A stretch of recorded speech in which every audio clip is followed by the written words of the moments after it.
नमस्कार विद्यार्थी मित्रांनो, आजचा आपला टॉपिक आहे घातांक. बघा, पोलीस भरतीला यावरती हमखास 1 किंवा 2 प्रश्न येतात आणि SSCGD ला 3 ते 4 प्रश्न येतात. टॉपिक फार महत्वाचा आहे आणि फार सोपा आहे, पण काय असतं, नियम माहीत नसल्यामुळे बरेच जण असे गणित सोडून देतात. तर बघा, प्रत्येक घातांकाचा मी तुम्हाला आज नियम शिकवणार आहे. बघा, आता पहिलं गणित आपल्याला काय दिलंय, 7चा चौथा घात गुणिले 7चा दुसरा घात गुणिले 7चा तिसरा घात बरोबर किती. आता इथं जर प्रत्येक 7चा घात काढत बसलो तर आपल्याला बराच वेळ लागेल आणि परीक्षेमध्ये आपल्याला 50 सेकंदामध्ये एक गणित सोडवायचं असतं. तर बघा, याच्यासाठी नियम आहे. नियम नंबर 1, जर पाया सारखा असेल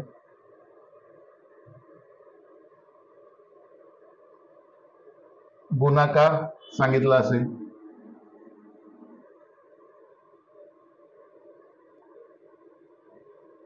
तर घातांकाची बेरीज करायची.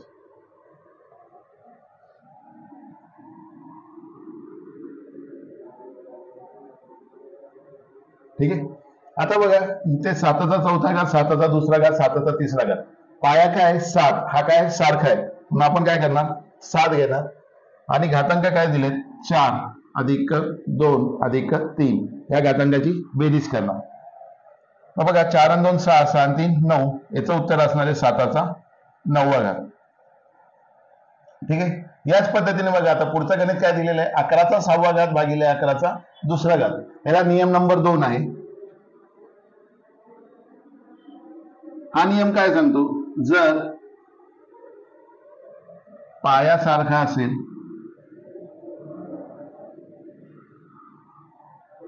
आणि भागाकार सांगितला असेल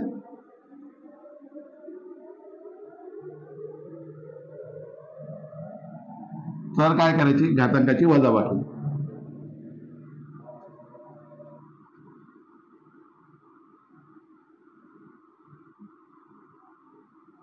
घातांकाची काय करायची, वजाबाकी. आता बघा, इथं काय दिलंय, 11चा 6वा घात भागिले 11चा दुसरा घात. मग काय करणार, हे बघा, 11चा 6वा घात भागिले 11चा दुसरा घात. इथे दोघांचे घात पाया सारखा आहे, मग आपण काय करणार, 11 घेणार आणि घातांकाची वजाबाकी करणार. उत्तर काय येईल आपलं, 6तून 2 गेले 11चा चौथा घात. हे असणार या प्रश्नाचं उत्तर. याच पद्धतीने बघा, तिसरं गणित दिलेलं आहे, कंसात 9चा तिसरा घात कंस पूर्ण कंसाचा दुसरा घात. मग नियम नंबर 3 काय सांगतोय, घातांकाचा जर घातांक असेल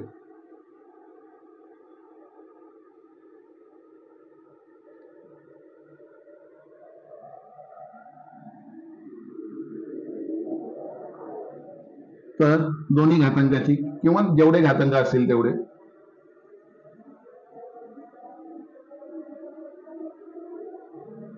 गुणाकार करणे. ठीक आहे. मग आपल्याला दिलंय काय, 9चा तिसरा घात कंसाचा दुसरा घात. बघा, 9चा तिसरा घात कंसाचा दुसरा घात. मग हा 3 आणि 2 याच्यामध्ये काय कंस, ह्या कंसाचा अर्थ काय असतो, गुणिले. म्हणजे तयार काय होणार, 9चा 3 गुणिले दुसरा घात म्हणजेच 9चा 6वा घात. ठीक आहे. याच पद्धतीने बघा, चौथं गणित दिलेलं आहे आपल्याला, 9चा शून्य घात. मग नियम नंबर 4 आपल्याला सांगतो, जर घातांक 0 असेल तर उत्तर नेहमी 1 असते. ठीक आहे. मग इथं काय दिलेलं आहे, 9चा शून्य घात, याचं उत्तर असणार आहे 1. जर तुम्हाला इथे 12चा जरी शून्यवा घात दिला तरी उत्तर असणार आहे 1च. आणि जर मायनस असेल, -123चा शून्य घात, तरी देखील उत्तर असणार आहे 1च, पहिला घात. मग इथे नियम 5 काय सांगतो, जर घातांक 1 असेल तर उत्तर तीच संख्या म्हणजेच पाया असतो.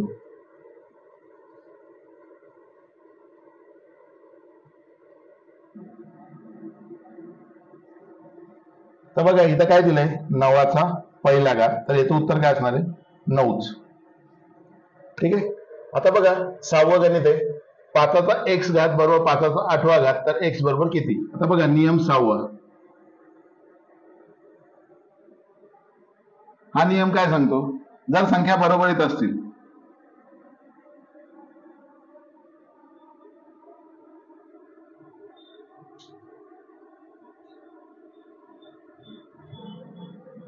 व पायासारखा असेल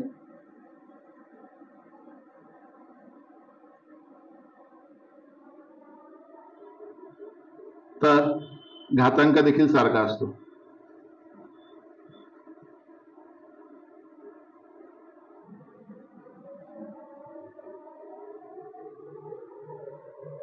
आता बघा इथं दिलाय 5चा x घात आणि बरोबर 5चा 8वा घात, म्हणजे काय संख्या बरोबर आहे त्यातून पाया देखील सेम आहे. तर 5चा x घात बरोबर बरोबर याचा अर्थ काय, संख्या बरोबर येते आणि 5चा 8वा घात आणि पाया पण सेम आहे, तर x बरोबर काय असणार आहे, 8. तर घातांक देखील सारखाच असतो. आता बघा 7वं गणित आहे, 5चा तिसरा घात गुणिले 8चा तिसरा घात गुणिले 2 ते 2चा तिसरा घात बरोबर किती. आता बघा इथे नियम येतो 7वा. मग आपण पहिल्या नियमात बघितलं पाया सारखा आणि घातांक वेगळे. आता हा 7वा नियम काय, घातांक सारखा आणि पाया वेगळे. जेव्हा घातांक सारखा आणि पाया वेगळे असतात तेव्हा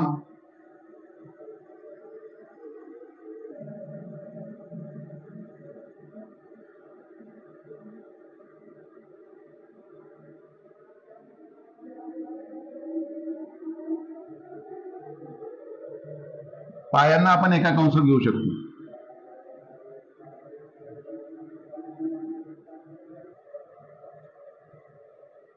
ठीक आहे. आता बघा काय, 5चा तिसरा घात गुणिले 8चा घन गुणिले 2चा घन. मग पाया इथं काय सारखा, मग आपण काय करणार आहोत, 5 गुणिले 8 गुणिले 2, पायाला काय केलं, कंसात घेतलं आणि घातांक दिला. आता 8 पंचे 40, 40 दुने 80, याचं उत्तर असणार आहे 80चा तिसरा घात. ठीक आहे.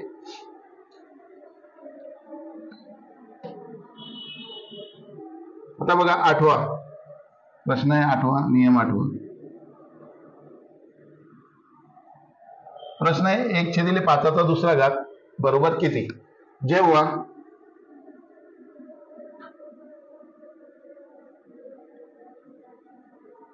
छेदस्थान अंशात जाते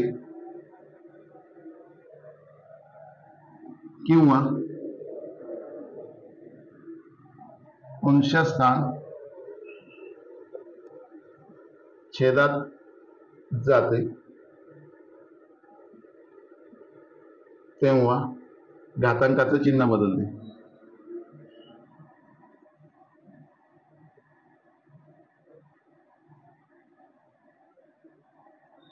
म्हणजेच ऋण असेल तर काय होतो धन, किंवा धन असेल तर काय होतो ऋण. बघा आता इथं काय दिले, 1/5चा वर्ग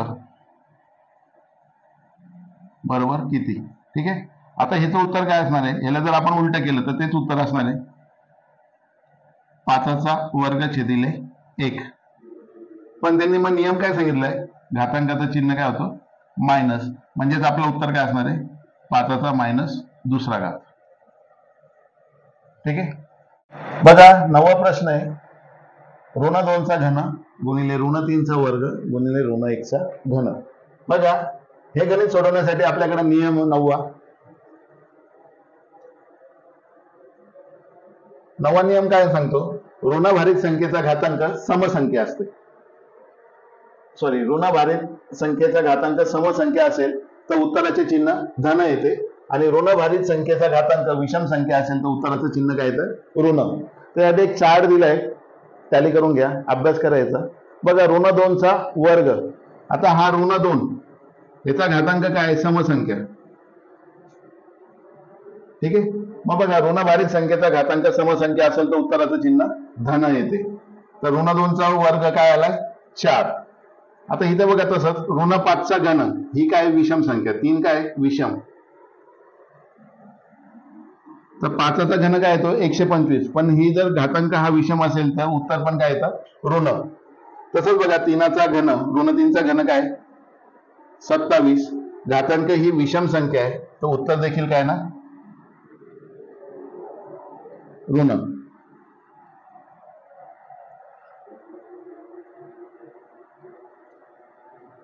इथे बघा ऋण 3चा वर्ग समसंख्या आहे उत्तर आलं धन. ऋण 2चा घन विषम संख्या आहे उत्तर आलं ऋण. ऋण 2चा चौथा घात समसंख्या आहे उत्तर पण काय आलं धन. जर बघा पाया जर ऋण असेल आणि घातांक सम असेल तर उत्तर धन येतं, आणि पाया जर ऋण असेल आणि घातांक विषम असेल तर उत्तर देखील ऋण येतं. बघा मग आता आपण गणित सोडूया. प्रश्न काय ऋण 2चा घन गुणिले ऋण 3चा वर्ग गुणिले ऋण 1चा घन. आता बघा याचा घातांक काय विषम संख्या मग उत्तर काय येणार आहे ऋण. 2चा घन किती 2 दुणे 4 4 दुणे 8, ही विषम घातांक विषम म्हणून काय येणार -8 गुणिले 3चा वर्ग किती 3 त्रिक 9, 2 ही समसंख्या आहे म्हणून उत्तर काय येणार धन गुणिले -1चा घन, घन ही विषम संख्या आहे 1चा घन किती असणार आहे 1च, पण घातांक विषम संख्या असल्यामुळे उत्तर काय येणार आहे -1. बघा 8 9 72 वजा अधिक वजा गुणिले ऋण 1. आता बघा गुणाकार आहे दोन्ही ऋण संख्या आहे तर ऋण ऋण काय असतं धन 72 एका 72 म्हणजे उत्तर आपलं काय असणार आहे 72. बघा 10वं गणित आहे. जर 1/a अधिक b चा गुणाकार व्यस्त -12 आहे तर a बरोबर 4 असेल तर b बरोबर किती. आता बघा 10वं गणित आहे नियम 10वा. तर 10वा नियम काय सांगतोय कोणत्याही संख्येचा गुणाकार व्यस्त म्हणजेच 1/, ती संख्या होय. बघा त्याच्यासाठी तुम्हाला एक चार्ट दिलाय. -5 या संख्येचा म्हणजेच ऋण 5 या संख्येचा गुणाकार व्यस्त काय असणार आहे 1/5. आणि जर हेच उलट असेल 1/9चा गुणाकार व्यस्त काय असणार आहे 9. 8चा गुणाकार व्यस्त काय असणार आहे 1/8. a अधिक b चा गुणाकार व्यस्त काय असणार आहे 1/a अधिक b. आता बघा याचनुसार गणित काय दिलेलं आहे 1/a अधिक b चा गुणाकार व्यस्त जर ऋण 12 आहे तर a बरोबर 4 तर b बरोबर किती. आता सर्वात आधी बघूया 1/a अधिक b याचा गुणाकार व्यस्त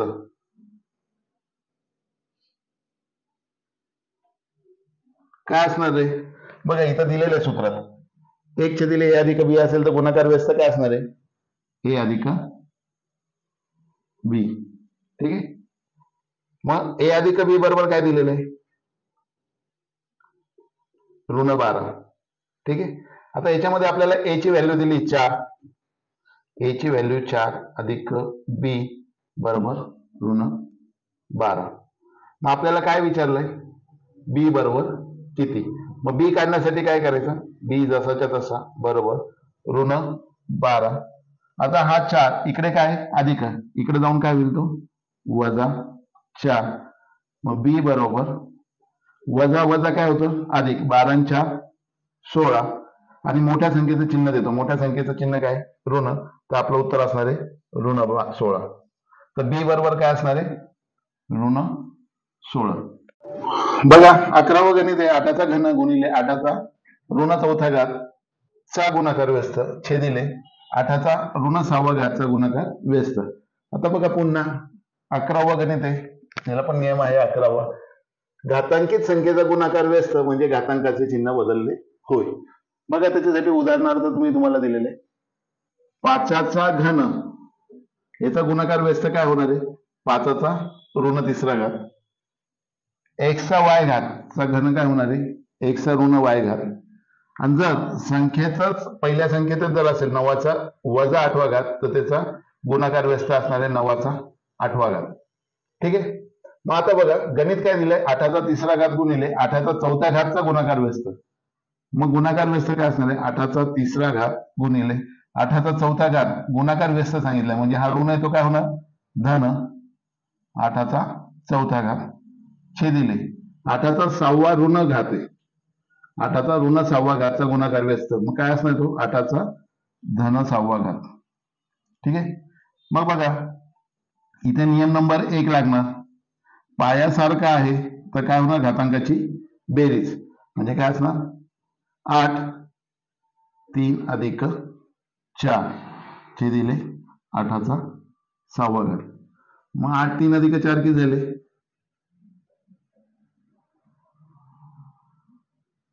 8चा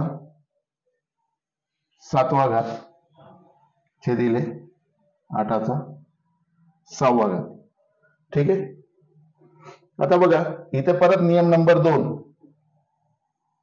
पायासारखा असेल आणि भागाकार दिला असेल तर काय होतो, घातांकाची वजाबाकी. 8 जसाच्या तसा 7 वजा 6, 7तनं 6 गेले, 8चा पहिला घात. पुन्हा नियम नंबर 7, जर 8चा पहिला घात असेल किंवा कसलाही घातांक हा 1 असेल तर उत्तर काय असते, ती संख्या. उत्तर असणार आहे 8. बघा 12 नंबरचा प्रश्न आहे. 12 छेदिले 8 कंसाचा 12वा घात याचा गुणाकार व्यस्त काढायचा आहे. याच्यासाठी नियम आहे, व्यवहारी अपूर्णांकाचा गुणाकार व्यस्त म्हणजे एक तर तो अपूर्णांक उलटा करा किंवा त्या अपूर्णांकाच्या घातांकाचे चिन्ह बदला. आणि इथे एक टीप दिलेली आहे, मात्र दोन्ही क्रिया एका वेळी करायचे नाही. ठीक आहे. आणि मूळच्या अपूर्णांकाचे चिन्ह देखील बदलायचे नाही. जर चिन्ह बदलायचे तर कसलं बदलायचं, घातांकाचं बदलायचं, नाही तर संख्या उलट्या करायच्या. दोन्ही क्रिया एका वेळी करायचे नाही. नियम नंबर किती आहे, 12वा. बघा त्याच्यासाठी एक चार्ट दिलाय. बघा 5/8 कंसाचा 4था घात याचा गुणाकार व्यस्त काय येणार आहे, घातांक तसाच लिहिला, ही जी अपूर्णांक संख्या ही उलटी लिहिली. 5/8च्या जागी काय केलं, 8/5 आणि तोच घात. किंवा जसेच्या तशी ही संख्या लिहिली आणि घातांकाचं चिन्ह बदललं म्हणजे धन घातांक काय केला, मायनस. दोघांपैकी कुठलंही उत्तर तुम्ही दिलात तरी बरोबर असणार आहे. त्याच पद्धतीने उदाहरण आहे. बघा मग इथे देखील तसंच उदाहरण दिलेलं आहे. 12/8 कंसाचा 12वा घात याचा गुणाकार व्यस्त काढायचा. मग काय असणार आहे, एक तर संख्या उलटी करायची, 8/12 त्याचा 12वा घात, किंवा आहे तसं ऍज इट इज लिहायचं. 12/8 हा जो घातांक आहे हा फक्त ऋण होईल, त्याचं चिन्ह बदललं. 12/8चा वजा 12वा घात हा असणार आहे 12/8चा 12वा घाताचा गुणाकार व्यस्त. बघा 13वा प्रश्न आहे. वर्गमुळात 8 कंसाचा 1/3 घन बरोबर किती. तर याच्यासाठी नियम जाणून घेऊया. नियम काय, वर्गमूळ, घनमूळ अथवा कोणतेही मूळ याची घातरूपे पुढील प्रमाणे मांडण्यात येते. बघा मांडणी कशी, जर संख्येला वर्गमूळ दिलं असेल तर वर्गमूळ जर आपण काढलं तर त्याच्या जागी आपण काय घेऊ शकतो, 1/2 घात. घनमूळ असेल संख्येला, घनमूळ काढलं तर त्याला काय देऊ शकतो, 1/3 घात. याचप्रमाणे चौथे, पाचवे, सहावे वर्गमूळाचं चिन्ह असतं, त्याला जेवढं मूळ असेल तेवढं त्या व्ही मध्ये लिहिलं जातं. चौथे मूळ असेल तर 1/4 घात. एबीसीडी अल्फाबेटिकली मूळ असेल तर वर्गमूळ काढल्यानंतर काय येतं, त्याचा अल्फाबेटिकली 1/4 घात. ठीक आहे. मग आता बघा प्रश्न काय दिलाय, वर्गमुळात 8चा 1/3 घात बरोबर किती. मग उत्तर कसं काढणार, बघा वर्गमूळ जर आपण काढलं तर त्याच्यासाठी काय वापरणार आहे, 1/2, नियम नंबर 1. ठीक आहे. मग बघा मी काय करेन, 8 त्याचा 1/2 घात, वर्गमूळ काढलंय म्हणून फक्त 8 लिहिलं, त्याचा 1/3 घात. बघा आता इथं घातांक होतात, हा 8 देखील कसला तरी वर्ग किंवा घन असू शकतो. तर 8 कसला घन आहे, 2चा. मग याची अजून मी फोड केली, 2चा घन 8 त्याचा 1/2 घात त्याचा 1/3 घात. तर नियमानुसार काय, जेवढे घातांक आहेत हे एकमेकांना गुणिले असतात. म्हणजेच काय होईल, 2/3 घात गुणिले 1/2 घात गुणिले 1/3 घात. बघा 3 × 3 म्हणजे 2/3/2 घात गुणिले 1/3 घात. 3 गेला 3 गेला म्हणजेच काय राहिला, 2/1/2 घात. ठीक आहे. आता 1/2 याचाच अर्थ काय, 1/2 म्हणजेच वर्गमूळ. म्हणजे उत्तर काय असणार आहे, वर्गमुळात 2. ठीक आहे. बघा ह्याचप्रमाणे एक आणखीन एक गणित दिलेलं आहे, घनमुळात 16 कंसाचा 3 दुसरा घात. आता इथं घनमूळ दिलंय, घनमुळाचा अर्थ काय, घनमूळ म्हणजे 1/3. जर मी घनमूळ काढलं तर त्याच्या जागी काय वापरू शकतो, 1/3. मग माझी मांडणी कशी होईल, 16 1/3 त्याचा 3/2 घात. ठीक आहे. मग पुढे काय ना, 16 1/3 या घातांकाचा काय होतं, गुणाकार, हे दिले 3/2. 3 गेला 3 गेला, काय राहिला 16 1/2 घात. पुन्हा बघा 1/2 याचा अर्थ काय होतो, वर्गमूळ. म्हणजे मी काय टाकणार, वर्गमूळ 16. याचाच अर्थ काय आला, उत्तर आपलं असणार आहे 4. लक्षात द्या विद्यार्थी मित्रांनो, घातांकामधला शेवटचा टॉपिक आहे 14वा, संख्येची 10च्या घात रूपात मांडणी. याच्यासाठी एबीसीडी असे 4 नियम आपल्याकडे आहेत. बघा आता पहिला नियम काय सांगतो, एखाद्या संख्येस 10च्या धन घातांक रूपाने गुणले असता दशांश उजवीकडे सरकतो. बघा आता हे गणित आहे आपल्याकडे, काय 9.75 गुणिले 10चा घन. 10चा घन म्हणजे 10 100, 100 1000. ठीक आहे. आता हे 3 शून्य गुणाकार करताना आपण शून्य जसंच्या तसे घेतो. 975 एक 975. दशांश नंतर 2 अंक आहेत म्हणून इथं शेवटून 2 अंकांनंतर दशांश चिन्ह दिलं, म्हणजे याचं उत्तर असणार आहे 9750. आता बघा यांच्या नियमाप्रमाणे गणित बघू. 10चा घन म्हणजे दशांश नंतर 3 अंक उजवीकडे सरकेल. ठीक आहे. किती अंक, 3 अंक, 1 2 3. बघा दशांश नंतर आपल्याकडे अंक किती, 9 हा इकडे दशांश अलीकडे, पलीकडे 7 आणि 5. आता इथं अंक नाही म्हणून इथं काय आला 0, म्हणजे 3 अंक उजवीकडे, म्हणजेच आपलं उत्तर येत आहे 9750. ठीक आहे. आता बघा सेम याची मिरर कॉपी. एखाद्या संख्येस बी काय बोलतात, एखाद्या संख्येस 10च्या ऋण घातांक रूपाने गुणले असता दशांश डावीकडे सरकतो. आता बघा दशांश काय 9.75. ठीक आहे. हा आहे दशांश. 10चा घन म्हणजे किती शून्य वाढणार आहे, 3. आणि डावीकडे म्हणजे कुठे, इकडे, किती शून्य, 1 2 3. ठीक आहे. दशांश नंतरचा पहिला अंक काय 9. हे अंक पलीकडचे अंक जसेच्या तसे, इकडे काहीच अंक नाहीत म्हणून आपण 0 दिले. आणि दशांश सरकला, हा दशांश किती अंक पुढे सरकला, 3, म्हणून इथे दिला, म्हणजेच आपलं उत्तर असणार 0.0975. इथे पॉईंट दिला 0.00975. हे आपलं उत्तर असणार आहे. बघा आता पुढचं सेम गणित आहे पण भागिले याच्या रूपात आहे. एखाद्या संख्येस 10च्या धनघातांक रूपाने भागले असता दशांश डावीकडे सरकतो. तर डावीकडे म्हणजेच कुठे, इकडे. ठीक आहे. आता इथं धन घातांक स्वरूप आहे, कितवा घात आहे, 4. म्हणजे किती संख्या तो डावीकडे सरकेल, 4. ठीक आहे. हा दशांशच्या पलीकडचा अंक तिकडे लिहिला. पुढे काय 7 आणि 9. पुढे संख्या नाहीत म्हणून 0 0. आपण इथं पॉईंट दिला, म्हणजे त्याचाच अर्थ उत्तर काय आलं 0.00975. बघा कॅल्क्युलेशन करत बसण्यापेक्षा नियमानुसार जर गणित सोडवलं तर खूप सोप्या पद्धतीने गणित सुटतं. आता बघा यातला शेवटचा नियम आहे डी. एखाद्या संख्येस 10च्या ऋण घातांक रूपाने भागले असता दशांश उजवीकडे सरकतो. दशांश कुठं सरकतो, उजवीकडे. ठीक आहे. इथे ऋण घातांक आहे, कितवा घातांक आहे, 4. म्हणजे किती संख्या तो सरकेल, 1 2 3 4 संख्या तिकडे सरकणार आहे. ठीक आहे. दशांश कुठे आहे, इथे. त्याच्या पलीकडची संख्या काय 5. ही 5 जशीच्या तशी लिहिली, अलीकडच्या इकडे लिहिले 9 आणि 7. बघा पहिल्या शून्याच्या तिथेच आपण 5 ही संख्या लिहिलेली आहे. पुढे संख्या नाहीत म्हणून काय केलं, 1 2 3 आणि इथे पॉईंट दिला.